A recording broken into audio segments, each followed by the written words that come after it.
Good morning, everyone. This is Rita Peters. I'm the Senior Vice President for Legislative Affairs with Convention of States Action, and I am coming to you this morning with a very special edition of COS Live. In just a few moments, should be right at the top of the hour, we're expecting a hearing of a three-person subcommittee of the Iowa House State Government Committee in consideration of our Article 5 Convention of States legislation. You will hear it referred to in Iowa as HJR 7. State Representative John Wills is our legislative sponsor and champion there in the Iowa House. We have COS Action Senior Advisor and former U.S. Senator Rick Santorum standing by there on the ground in Iowa. He is expected to give expert testimony.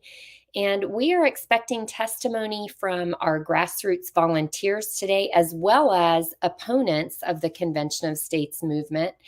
And we do expect this three-person subcommittee to vote at the end of this hearing on whether to advance our resolution, HJR 7, to the full committee there in the Iowa House. That would be the next step in this legislative process. And I hope you all can join us and stay tuned for the whole subcommittee hearing this morning. In Iowa, it is the subcommittee where public testimony is taken. So, assuming our legislation moves on and this three-person subcommittee votes to move it forward to the full committee for consideration, the full committee will not then take public testimony again on the resolution. They do sometimes allow expert testimony, but it would not be a hearing like this one that's open to the public. So today is when we're expecting to see our Iowa grassroots team really shine, and we're all looking forward to that. I know they have been waiting for this moment. They are prepared, and it's going to be fun to see them in action.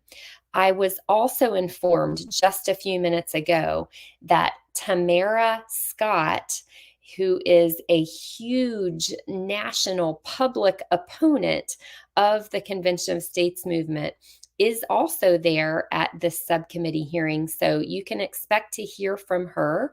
And my expectation is that we're going to hear a lot of fear mongering, a lot of misinformation, and just false information about the Article 5 process. We're going to hear some probably ignorance in action today in the testimony from some of our opponents. So be on the lookout for that. And if you can stay tuned for the entire subcommittee hearing, we will have some commentary and reaction afterward, including hopefully an interview from Karen Schuster, who is the longtime leader there in Iowa. She's also on our national team as a regional director, and looking forward to hearing from her. Now, 19 states have already passed this resolution being considered this morning. It calls for an Article 5 convention for proposing amendments to the U.S. Constitution on three topics: fiscal restraints, term limits, and limits on federal power and jurisdiction. We need to get to 34 states to pass this exact resolution. And as I said, we're at 19, so we have just 15 states to go to call the first ever Article 5 convention and finally rein in DC. Right now, there are 16 additional states that have our resolution pending for this year, including Iowa. So how did we get to this point this morning of being in front of a subcommittee in the Iowa legislature? Well, the Convention of States Iowa Citizen Activist Team has been busy building support across the state and in the legislature. More than 52,000 Iowans have signed the Convention of States petition asking their state legislators to vote yes for COS. If you want to know where that petition is, you can find it at conventionofstates.com. Now, last year, our Convention of States Action resolution was successfully advanced through the committee process in both chambers, the House and the Senate. Despite robust support in both the House and Senate, we never quite got to the point of getting a full floor vote in either chamber. And that means we need to go through the committee process again this year. So that's what's happening now. And again, I hope you can stay tuned after the vote because we're hoping to get a recap and on the ground reaction from Karen Schuster. We also might hear from Regional Director Catherine Zamanek.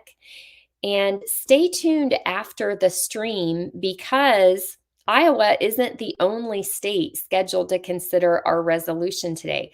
The Iowa House is holding a committee hearing to hear public testimony. That hearing is only for proponents of the COS Action Article 5 resolution. Now, that hearing begins at 11 a.m. Eastern Time. So, how much time will we have in between these two special editions of COS Live today? We don't really know. Hopefully, we will at least have a little bit of time, a little bit of a break. But you won't want to miss the Ohio committee hearing either because COS co-founder and senior advisor Michael Ferris is expected to give expert testimony there, along with, of course, our magnificent Ohio state team. That Ohio team, as you may recall, was winner of our Team of the Year award that we give out. That was 2 years ago, I think, but that's a great team. I know they've been organizing and preparing, so you won't want to miss that. And it looks like the committee hearing might be just about to start. And Representative Shannon Lundgren, House District 65. Okay, we're going to take you Okay, now so what we're gonna to live broadcast of this subcommittee hearing in Iowa. turn a microphone on. Closest microphone is fine. State your name, who you are, who you represent, if you represent anyone, and then if you're for or against the bill. And so I probably will start right now, just if there's anybody opposed to the resolution, if we could have somebody come up to the microphone and state their opposition and so forth.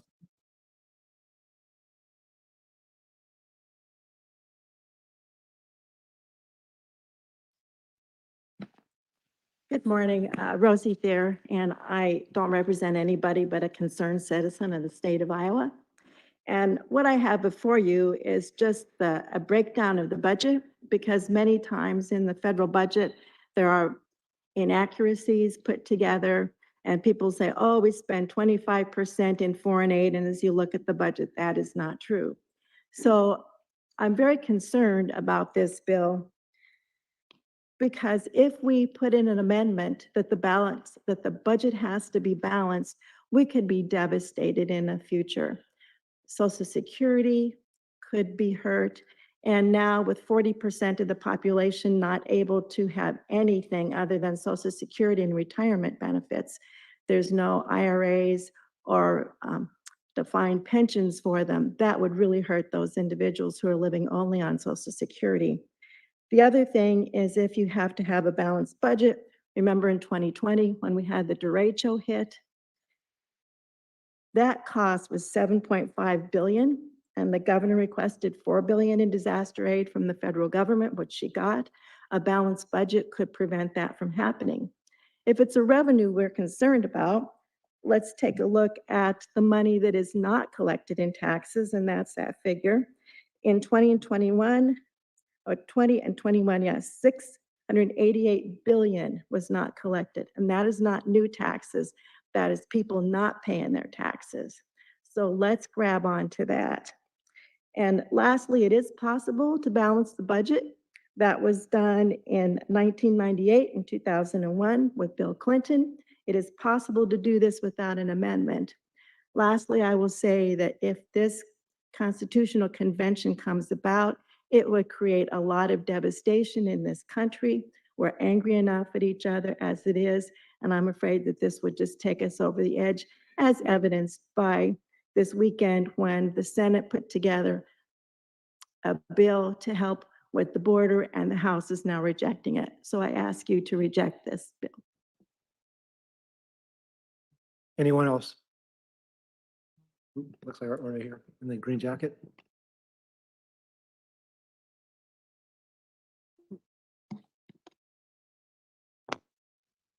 My name is Monty Button. I'm from Dallas County. And first of all, I'd like to thank you legislators for being here this session. And it's a thankless job, but somebody has to do this. So thank you for doing this. I'm speaking against COS, as I see nothing wrong with our Constitution, as it has served us well for almost 250 years. It has clearly stood the test of time. The problem is the Constitution is not followed or abided by. It has been studied by several groups over the years that 80% of what Congress does is unconstitutional. To start a convention, the states petition Congress to start the process. If Congress is the problem, why would we turn to Congress to fix the problem that they created? If you owned a business and the employees did their job 20% of the time, how successful would this business be? Talk radio host Glenn Beck has been a strong supporter of COS, but he withdrew his support 2 years ago, claiming that America has lost its moral compass and is in no condition to revise or rewrite our Constitution. I'd like to leave our Constitution alone, as it is not the problem, and please vote no on COS. Good morning. My name is Julie Witoff, and I'm a resident of Urbandale. I am concerned about the ramifications for both Social Security and Medicare if the constitutional amendment that's called for in this joint resolution is enacted. Both programs are so critically important to our seniors. My husband and I are lucky. We could, if our Social Security were cut very severely, we could maintain our house probably for another 5 to 7 years. After that, we have enough in savings that we could get by. But this is not the case for tens of thousands of seniors in this state. I have friends and acquaintances who would be in extremely dire straits if Medicare and Social Security were cut. And I would ask you to think of them when you consider this joint resolution. There are certainly other ways to get control of the problem of Social Security. Simply lifting the income cap on high-income seniors would go a long way toward fixing it. So I would ask you to at least please add Representative Zabner's amendment, which I believe is H 1259, to the joint resolution, which will protect Social Security and Medicare if this is enacted. Thank you.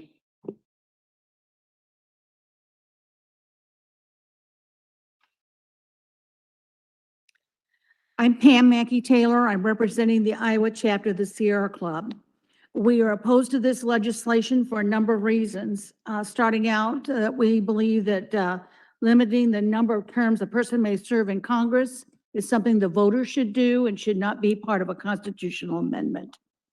The second thing is I ditto or reiterate the comments about the national debt, clearly closing loopholes, collecting taxes, and making a fair taxes an important policy agenda.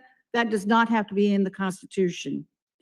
The other thing that I'd like to point out is on lines 14 through 16 of the resolution, it mentions that the federal government has ceased to live under a proper interpretation of the Constitution of the United States.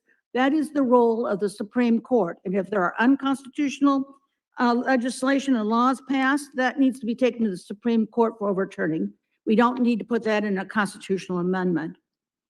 And it's very clear that this law would really constrain what delegates to the Constitutional Convention would do. However, other business may come up and other states may have other needs. And I think this is very limiting, and I would urge a no on this. Thank you. I'm Sandra Shepard, and I'm from Dallas County. And 4 years ago, I signed a petition for the Convention of States at a booth at a gun show. And because I wanted limited government and I wanted to protect the Second Amendment, that's why I signed it. In the years since then, I have done a lot of learning, researching, and talking to others that know much more than I do about these matters.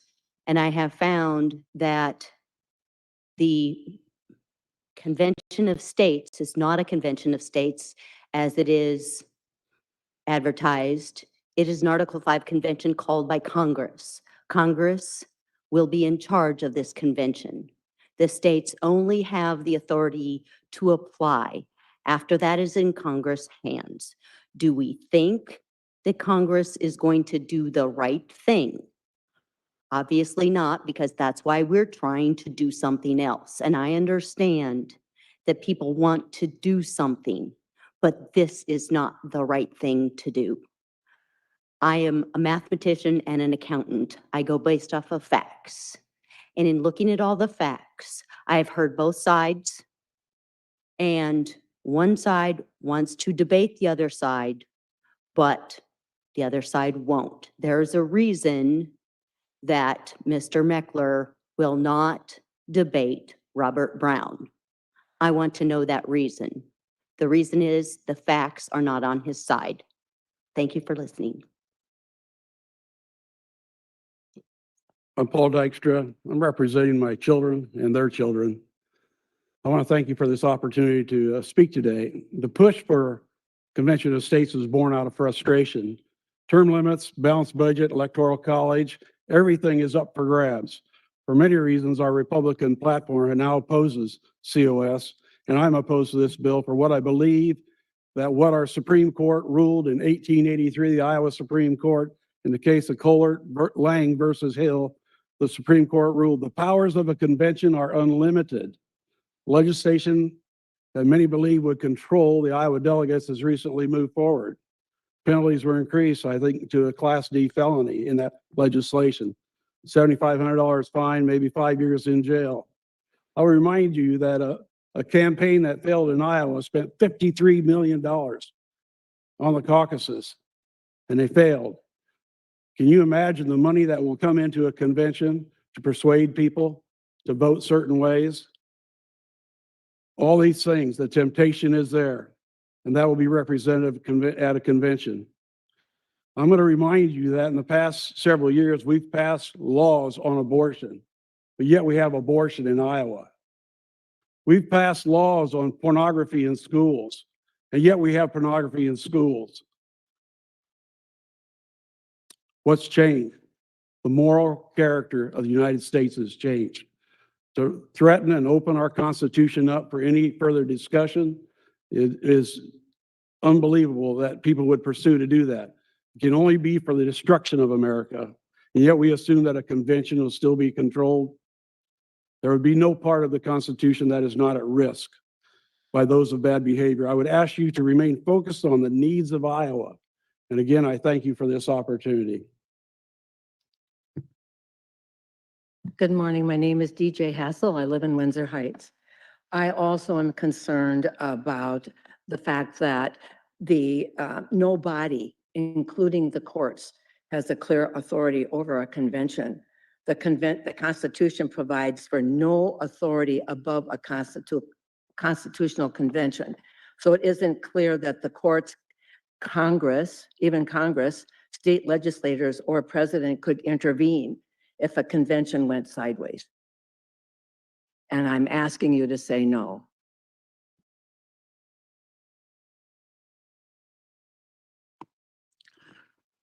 I rise in opposition to this piece of legislation for, as I think has already been expressed to some degree of so far as this. They're not following the one that we have now. What makes them think that if they pass this and we have a convention of the states and somehow they pass something, that they're going to follow a new document?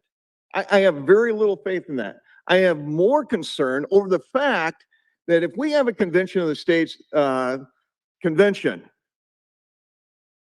can you imagine what the Chinese and George Soros and all the money that's going to be, as Paul related here, that's going to, and how they're going to try to influence that? Every fringe group in the United States of America will be there trying to impose their will on us, the American people.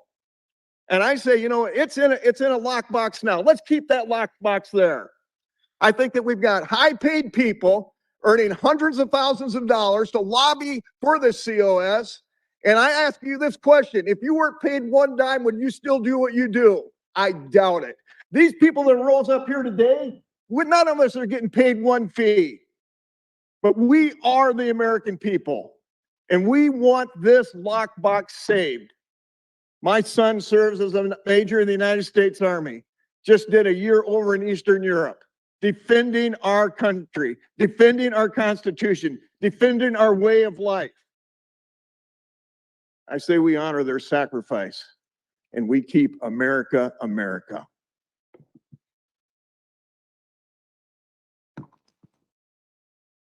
First of all, I just would like to thank you for your service to the state of Iowa. Article 5 already establishes that whenever 2/3 of both houses deem it necessary, they shall propose amendments to the Constitution. This is how our Constitution was set up to make amendments. An Article 5 convention does not lay out structure for how this type of convention would need to be organized or run. There is a reason the legislative branch is set up the way it is. The bills and laws established through the House and Senate is meant to take time. They are meant to be made by the legislators we, the people, have voted in to represent our voice. To be perfectly honest, I don't have confidence in a convention of states because our own state legislature also creates unfunded mandates, which is referred to in this bill. And I know a lot of times those are unintended consequences. And also our three branches in this state, judicial, executive, and legislative, aren't always living under a proper interpretation of the Constitution of the United States and how they are to operate and are overstepping their bounds themselves. How can we enforce the things we are accusing the federal government of if we can't even adhere to them ourselves? If the federal government is ignoring the current Constitution, why would we expect it to obey a revised version? The founder's solution to the issues we are looking at now was constitutional enforcement. I propose we enforce the Constitution we have now and don't open a can of worms by trying to amend it through a convention of states. The Constitution is the solution. I'll just leave you with a quote by Phyllis Schlafly at May 23rd, 2016. Article 5 of the Constitution has only 22 words about a convention for proposing amendments, but the most important word is call. Since only the Congress can call the convention, it means that states have no control over who can be a delegate, who makes the rules, who sets the agenda, or who wields the gavel. Thank you.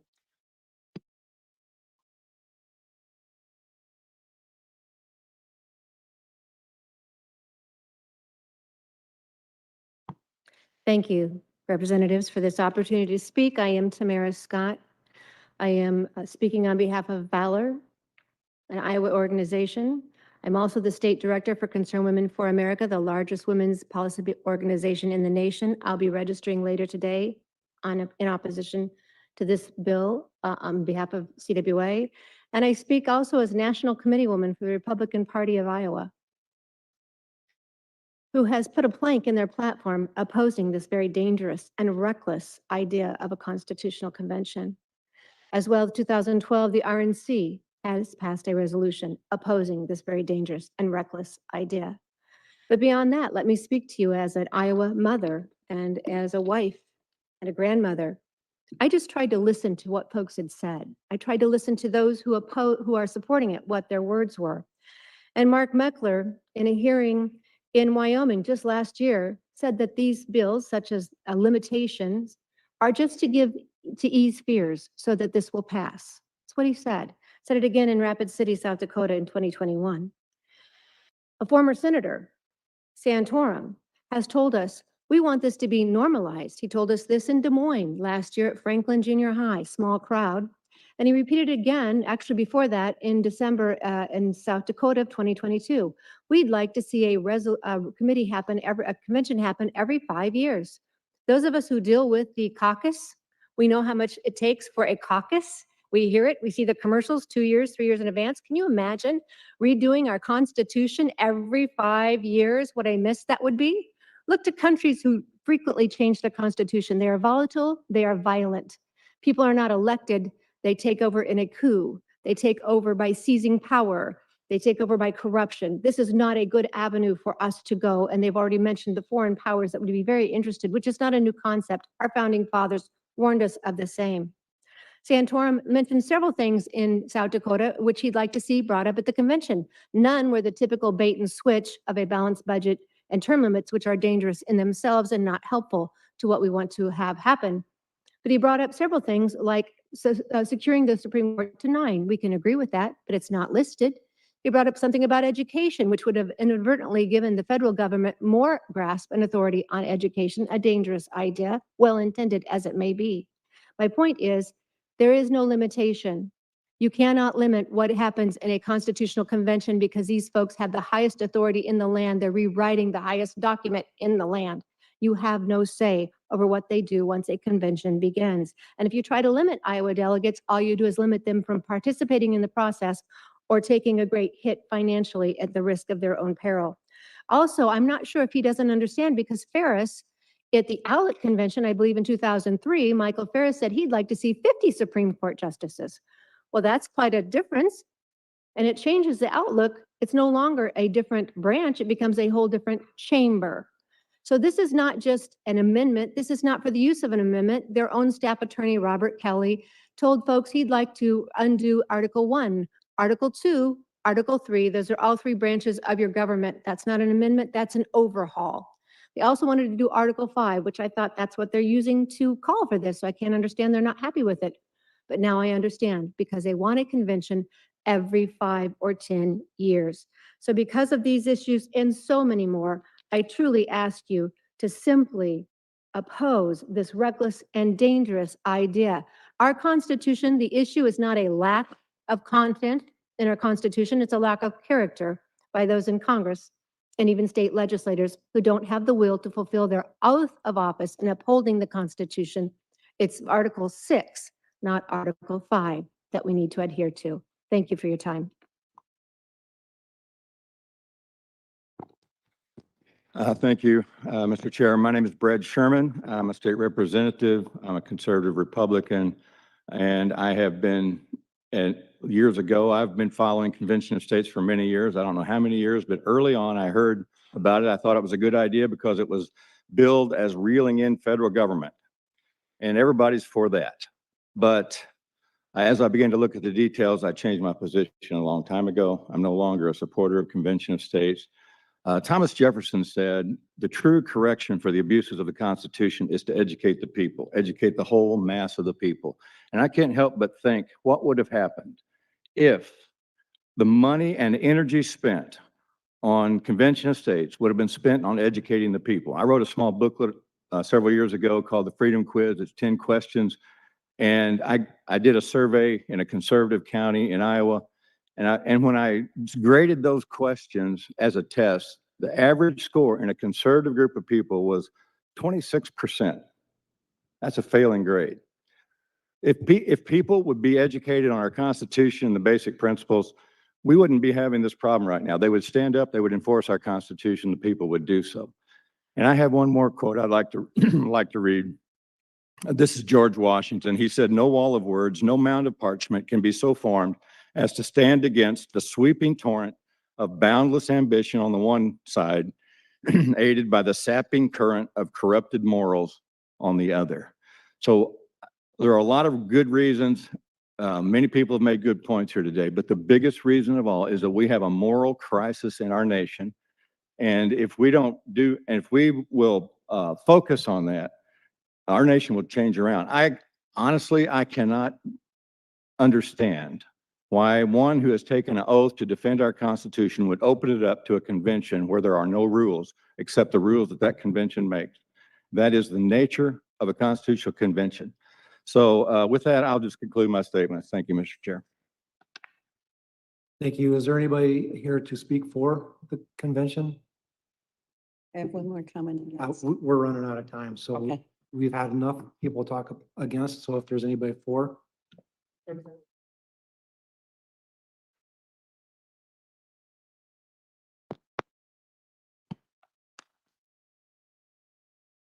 I'm Karen Schuster from Ankeny, Iowa, and I am testifying on my own behalf and on behalf of Convention of States Action. Iowans are extremely concerned about the direction our country is going, the loss of our freedom, and the financial state of our country. We're looking to you, our state legislators, for help. It is the state legislators' duty to call for a convention to propose amendments under Article 5 when the federal government has overstepped its boundaries. It is a check on federal power, consistent with the checks and balances found throughout the Constitution. By way of petitions, over 52,000 Iowans have asked that you exercise your duty to protect us from the encroachment of the federal government into our daily lives and from the danger it poses to the future freedom of our children and grandchildren. I'm asking you to please join the other 19 states which have called for an Article 5 convention to propose amendments to rein in an overstepping and overspending federal government. Please vote yes. Thank you, Mr. Chairman, members of the subcommittee. I'm Rick Santorum. I'm a former congressman, former senator, and for president. Very proud of having won the Iowa caucuses in 2012, and a lot of great memories every time I come back. So it's great to be back here in Iowa. I was going to mention, I'll address some of the issues that have been brought up. But on my way over here, I had a state representative come up to me and said, "Why are you here? Why are you spending your time doing this?" I'll be in Idaho next week. I'll be in North Carolina in a couple of weeks. I'll be traveling all over the country. And you know, that's sort of at the core of this. And my answer was because I spent 16 years in Congress, ran for president twice, have been on most major news networks in this country, commentating on what's going on in Washington and observing very closely what's happening in the city. And I've fought a lot of battles. I'll match my battles for trying to save the Constitution and the Republic and bring back more conservative way of understanding of federalism with anybody. But in the end, I failed. I failed because this country is a lot worse off than when I started 40 years ago involved in politics. Our country is more divided. I got involved in politics. I think our deficit was $2 trillion. It's now $34 trillion, and we're adding $1 to $2 trillion every year, and there's no end in sight to that. A country cannot be sustained doing that. And I couldn't walk away. You can't walk away if you spend 30 years of your life trying to solve something and fail at it and just walk away and say, well, let's leave it to someone else to clean up the mess. I was not for a convention of states when I first heard about it. I thought it was all the things that you heard about, I thought too. I was afraid of it because I thought, well, you know, things hadn't gotten that bad. And then I took the time to actually study it. And as someone who's been involved with a lot of legislative procedures and conventions and everything else, and someone who's studied the Constitution, it's been a little bit of a passion of mine since it was drafted in my home state of Pennsylvania. And unlike some, I actually have a lot of belief in the founders. And unlike some, I believe the entire Constitution should be used, not just the ones that people like. And the entire Constitution is Article 5. And Article 5 was put in there for such a time as this, when the country was off the rails. And the country is off the rails. The country is divided. You have just today an immigration bill that was mentioned before that you'd think, given the crisis at the border, you'd be able to come together and find some solution, but they can't. They're incapable of doing it. Washington is completely broken, and it's going to get worse. And here's why I believe it's going to get worse. I was a United States Senator for 12 years. And the United States Senate has always been the place that stopped the federal government from going off the rails. For the first 140 years of the Republic, up until the 17th Amendment, in order to pass a bill in the United States Senate, you had to have unanimous consent to vote. That means every senator had to agree to vote, or there was no vote. And as a result, guess what? Very little passed. Why was that the case? Because the state legislatures were given the power to appoint senators. And guess what the state legislatures told their senators? Don't let the federal government take power from us. And for 140 years, the federal government didn't take power from Washington, from the state of Iowa or any other state. But that changed with the popular election of senators, and the federal government has exploded. People say, oh, the Constitution, don't touch it. It's been touched. It was ripped out. The provision that provided for federalism, that allowed the states to keep their authority, was ripped out of the Constitution with the passage of the 17th Amendment. Luckily, the founders put a second provision in to allow the states to reassert themselves as at the top of the food chain. Remember, every person at the Constitutional Convention in 1787 had one thing in common. They were all state legislators. They were not federal people. They were state folks. And they wanted the states to be in charge of domestic policy in this country, not the federal government. Why? Because they realized, even when there were 13 colonies, that New Hampshire was different than Georgia, that the border states, the frontier states, were different than the coastal states. The big states were different than the small states. They believed in federalism. The only way you maintain federalism is you keep power out of Washington. Would you really mind in Iowa if California wanted to pass a bunch of woke things to put in their education department, as long as it didn't affect you? No, you wouldn't. But that's not what happens. What happens is, whatever happens in California through the federal government gets imposed on you. The country is fracturing because Washington is doing everything and imposing everything, and it's dividing the country because Iowa is not California. And you can say, well, we'll elect better people. How's that been going? How's it going? What solution did you hear today from those who oppose this? What solution is going to fix this problem of rampant spending, federal tyranny, where a president get up and just eliminate programs, forgive loans, change the policy, and not enforce the law? And you can say, well, the courts will check it. The courts aren't checking it. Yes, I did say we should have a convention of states more regularly. Why? Because you need to assert your authority that you're in charge of Washington, not the other way around. That's the way the Constitution was structured. And you have given it away. You have abandoned the people because you are the line of defense against the tyranny of Washington. You, the states. And you have abandoned your job.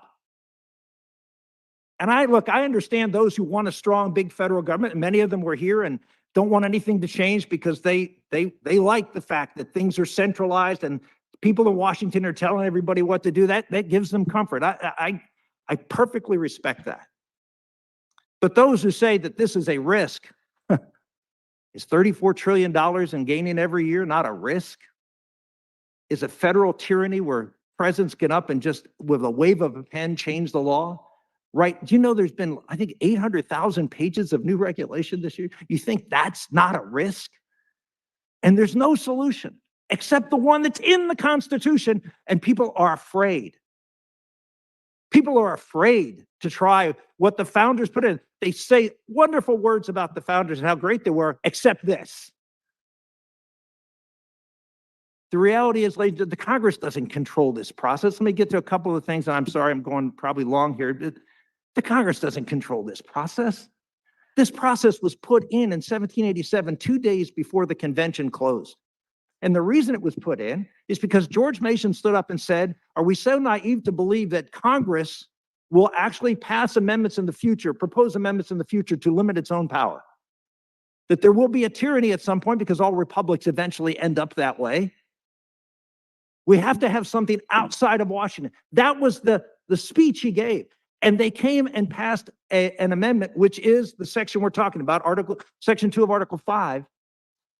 They passed that amendment to the Constitution, unlike, I think, any other amendment that was proposed, because they were all very divided. Nothing was agreed. It was almost, again, the convention almost collapsed multiple times, but it passed unanimously.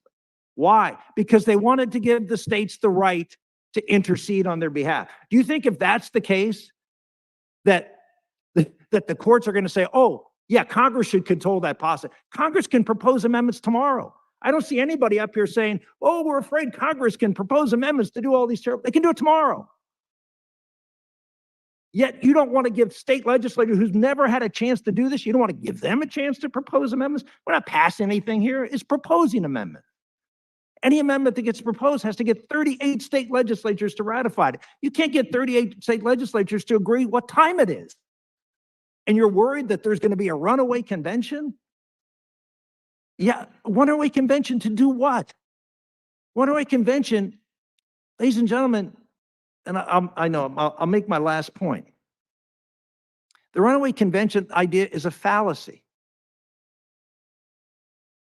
This is a convention to propose amendments under the rules set by you in your resolution.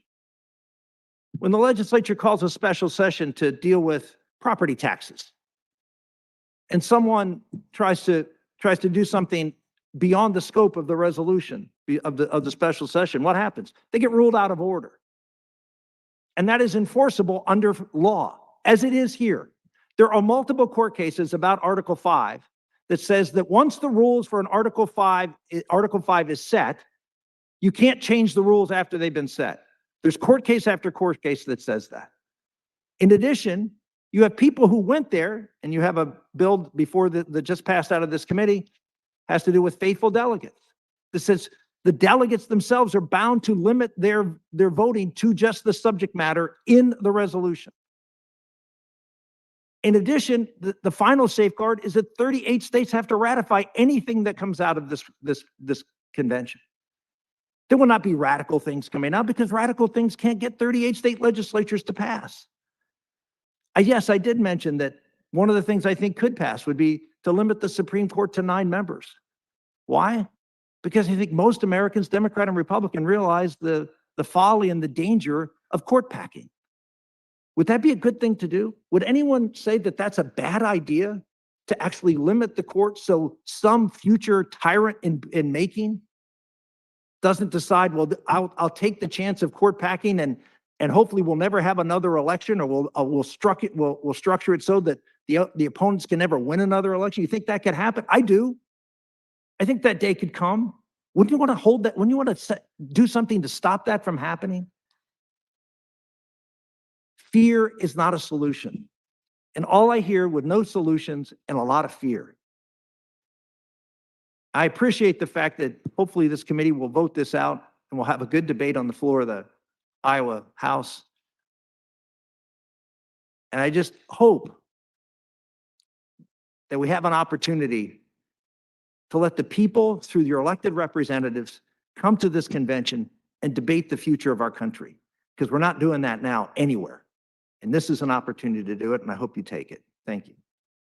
Thank you. Legislators, do you have anything to add? Representative Zabata? Thank you, Mr. Chair. Thank you, everyone, for being here.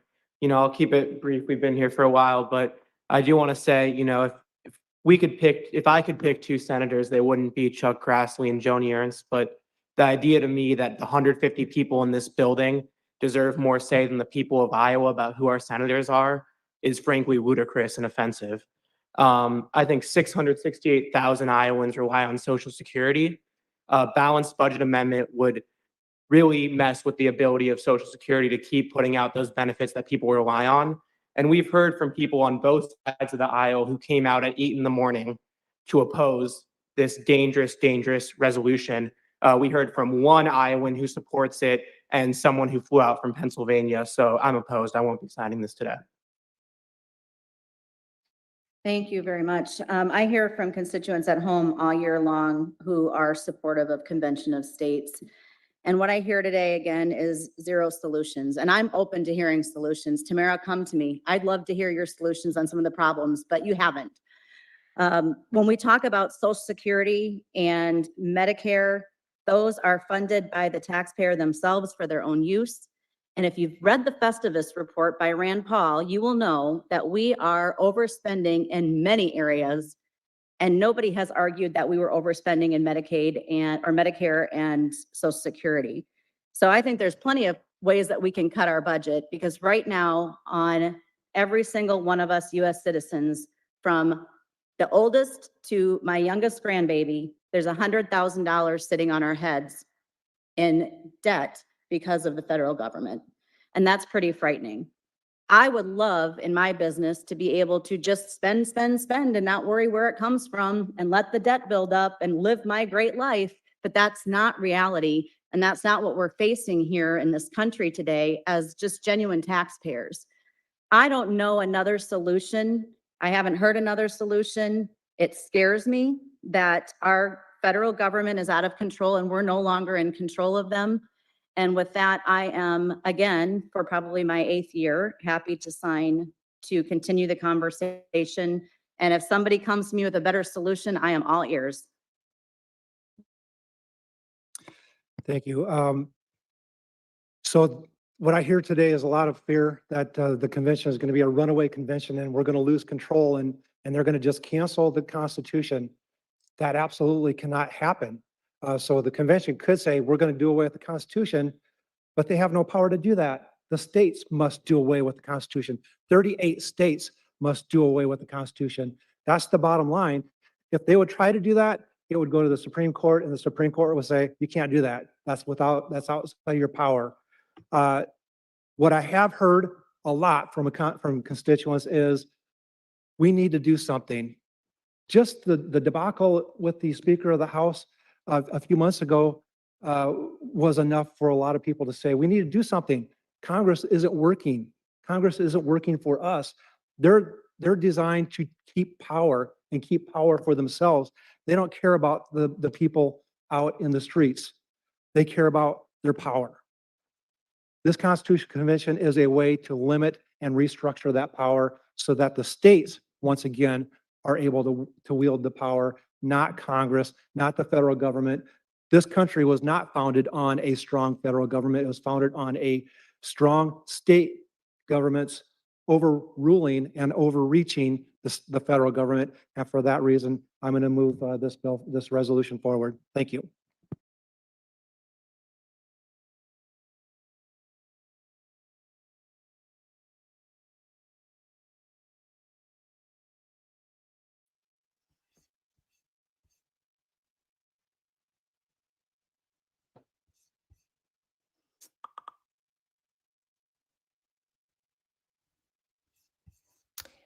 Okay, folks, well, you have been watching a subcommittee of the Iowa House State Government Committee in consideration of our Article 5 Convention of States legislation referred to as HJR 7 or House Joint Resolution 7. That 3-person subcommittee just concluded. We did not get to see the vote, or if we did, I missed it. But it was clear from the comments made at the end of that hearing that we had the 2 representatives on committee, one of whom was our sponsor, Representative John Wills, along with Representative Lundgren. They were clearly in strong support of the resolution. The 3rd member of that subcommittee, Representative Zabner, was clearly opposed to it. So I think the outcome is clear. Although I can't say it's official yet, it looks like we just passed through that subcommittee by a party line vote of 2-1. And we do have some folks ready to join us for interviews and commentary after watching that subcommittee hearing. I understand, Producer G, we have COS President and co-founder Mark Meckler standing by. There he is. We will go to Mark first. Mark, let's just get your off-the-cuff reaction first. What did you think? Yeah, the thing that stands out most to me is Senator Santorum's powerful testimony there at the end. He does this professionally. He's a senator. He's used to being in legislatures, testifying in committee. So to have him there and that kind of gravitas is really powerful. And he just gets better and better, in my opinion. And who better to call out the fear than him? He's been in DC. He understands that DC will never fix itself. And that's what seemed to resonate most clearly with the members of the committee. They understand that Iowans are in favor of this and have been for a long time. There's a fringe element pushing back against that. We heard some of that fringe today. He called them out for having no solutions. That was echoed by one of the representatives, so I really liked hearing that.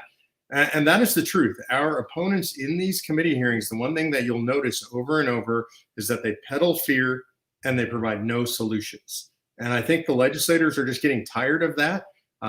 She invited Tamara Scott, who was the prime opponent here, has influence in the state. She invited her to come in and provide her with some solutions. But for 8 years now, as she put it, Tamara Scott and her ilk have provided no solutions. They peddle fear, and they peddle the same fear as the radical left. I think this is important for you to notice if you're watching this as well, that the talking points of the radical left and what I would call the fringe right on this issue are literally identical. And you got to ask yourself, if you're a conservative and you're saying the same things as radical leftists like the Sierra Club who testified, what's going on here? Something's wrong with that picture. Right. Mark, we heard Rick point out, he said, all of these people, the opponents he was referencing, talk about how great the founders were, how much they love the Constitution. Rick said, Article 5 is part of the Constitution. So how can you claim to revere the Constitution, all of it, but this one part? And Rick said, this part of Article 5, the Convention of States, was put there for such a time as this when the country is off the rails. Mark, what did you think about that? And it is ironic, isn't it, how the opponents seem to want to have it both ways. They love the Constitution, but don't touch Article 5. Yeah, it's bizarre. It's nonsensical. And I would say it's hypocritical. And the reason I bring that up is not just to call somebody a hypocrite. I am calling them out as hypocrites, but it's also to note that the radical left in America today has as one of its central ideologies comfort with hypocrisy. They don't mind if their ideas don't align with their other ideas because it's all means to an end. And in this case, I would argue it's all about promoting fear to prevent us from reclaiming our power. And unfortunately, those on what I would describe as the fringe right on this issue, that's the game they're playing. They don't mind the hypocrisy. They don't mind saying something that is in complete conflict with everything else that they say and believe. They're comfortable with that. It's inappropriate, but fear makes people do irrational things.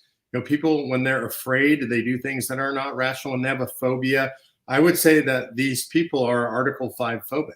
Mm-hmm. Yeah, I want to point out too that a lot of these people on the right who oppose Article 5 would say that they are also Christians. And I want to point out that the Bible is very much anti-fear. It runs all throughout the Bible. So there's another point of hypocrisy. I love the way Rick just came right out and said it, and I quote, "Fear is not a solution."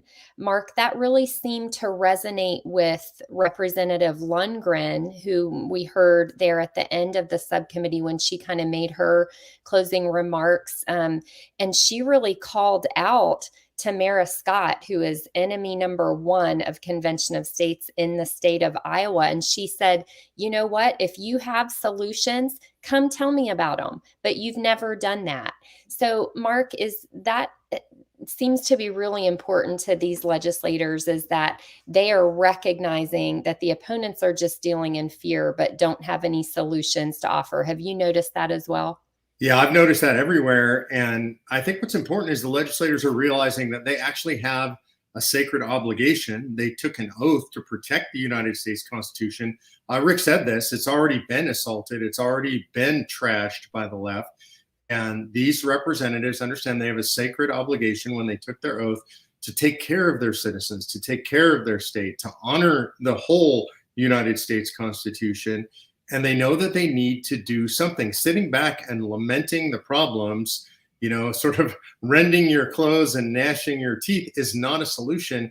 And that's the solution being proposed by Tamara Scott in this state and people all over the country, the John Birch Society, Eagle Forum. What they're proposing is that we continue to do the same thing we've always done and yet hope for a different result. And Rick said that as well. We hear all the time, well, we just need to elect better people. I'm 62 years old. I'll be 62 in March, and we've been doing that my whole life. We've been trying to elect better people, and things are much worse today than they were when I was born or when I first started voting, when I voted for Ronald Reagan. Things are much, much worse. And so I think that's what these legislators are recognizing. Just trying to elect better people isn't enough. We got to do something. That's right. Mark, thanks so much for joining us for this interview. Thanks for having me.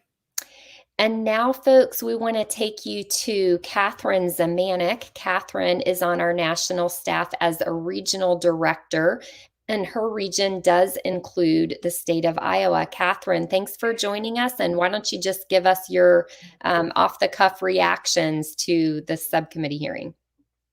Thanks, Rita. One word comes to mind, sure, fear, but these folks who have dug in they're too proud to admit that they're wrong. And, you talked about them being Christians. Well, they really need to take a look, like Rick Santorum did, and said, wow, I was wrong about this. The country's in trouble. We've got to do something. And this is the solution that the framers gave us. So I just think that they're really dug in and they don't know how to get themselves out of the hole they've dug for themselves. Yeah, I see that too. Now, Catherine, I want to ask you a practical strategy question because I'm sure that some of our viewers watching this live subcommittee broadcast were thinking, wow, there were a lot of opponents who came out and were in that subcommittee hearing to testify against Article 5 and against our Convention of States resolution. But we only saw two people testify in support of it. Of course, Senator Rick Santorum and then Karen Schuster, who is our longtime state leader in Iowa and also a member of our national staff team. Can you explain to folks, because maybe people are thinking, wow, there must not be much support for this among the grassroots in Iowa. And I know that's not the case. Can you explain how we sometimes make a strategy decision in that regard? Yeah, it certainly was a strategy decision. We knew exactly what the other side was going to say. We've had Rick on the ground. We'd had Mike Ferris on the ground talking about this. We just felt that our state legislators really have heard from our people who support this.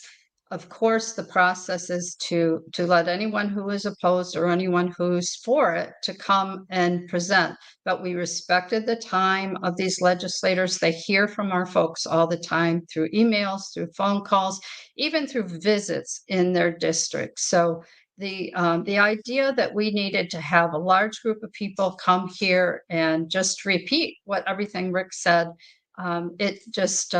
it wasn't a good strategy. We know these folks have important work to do, and so we wanted to limit the testimony today to both Karen and Senator Santorum.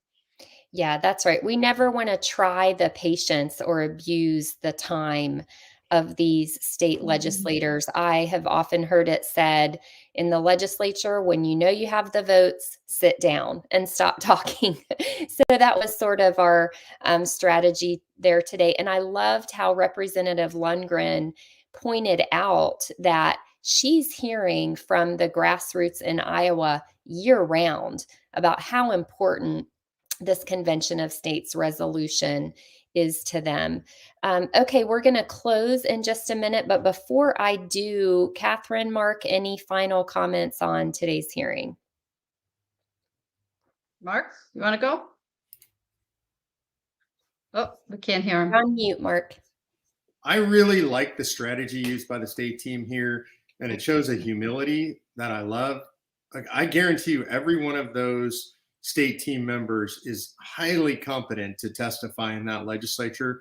We've seen this not only in Iowa, but all over the country, how good the grassroots has become at giving testimony. That's an amazing accomplishment. It can make you really nervous sitting in an official proceeding like that. We have great teams all over the country doing a great job of this. The humility and just personal restraint that it takes to decide, look, we're going to just do what we know is most effective is super impressive. So sometimes the things that you don't see are the most impressive things. And to me, the state strategy, not having everybody testify, not taking up a bunch of the committee's time, that shows respect. It shows a strategic thinking. I'm really impressed by that. Catherine, any final comments? Yeah. So I'll say this, we're blessed to have Representative John Wills as our champion there. We knew that John was going to carry this through his committee. He's fighting for it with his with fellow members of the House. Once a legislator embraces this and understands it like John Wills does, our job certainly is to stand and support him. And we had utmost confidence in John as our sponsor that he was going to speak on our behalf, as well as Representative Lundgren. We've got great champions there. We did our job to educate the folks. We're still working on a few folks in Iowa, but I think that we have great leadership there. John's a very, very courageous man, and we're just proud to stand and support John now. Amen to that. Catherine, Mark, thanks for joining me. If you are just now joining us, or if you've watched the whole thing, you've been watching a hearing of the subcommittee of the Iowa House State Government Committee in consideration of our Article 5 Convention of States legislation, referred to as HJR 7. I can't say that it's official just yet until I get word from those on the ground there in the subcommittee room. However, pretty confident that our resolution just made it through that subcommittee by a 2-to-1 party line vote. That means it now moves forward to the full Iowa House State Government Committee. So stay tuned for announcements of when that full committee meeting will be. And again, that full committee will not take additional public testimony, but they do usually allow for expert testimony. So I expect that we will be broadcasting that hearing live for you as well. Stay tuned again for announcement of date and time for that. And I want to remind you all that that was only the first of multiple committee hearings on COS today. In about an hour at 11 o'clock a.m. Eastern Time, we will be broadcasting live again so that you can watch the Ohio House Government Oversight Committee as they hear proponent testimony only today on our Article 5 application there in Ohio. We do have COS co-founder Michael Ferris on the ground there in Columbus. He will be giving his expert testimony, and you'll see lots of the members of our wonderful Ohio grassroots team as well. So I hope you can join us for that. Thanks for watching. I'm Rita Peters, and we'll see you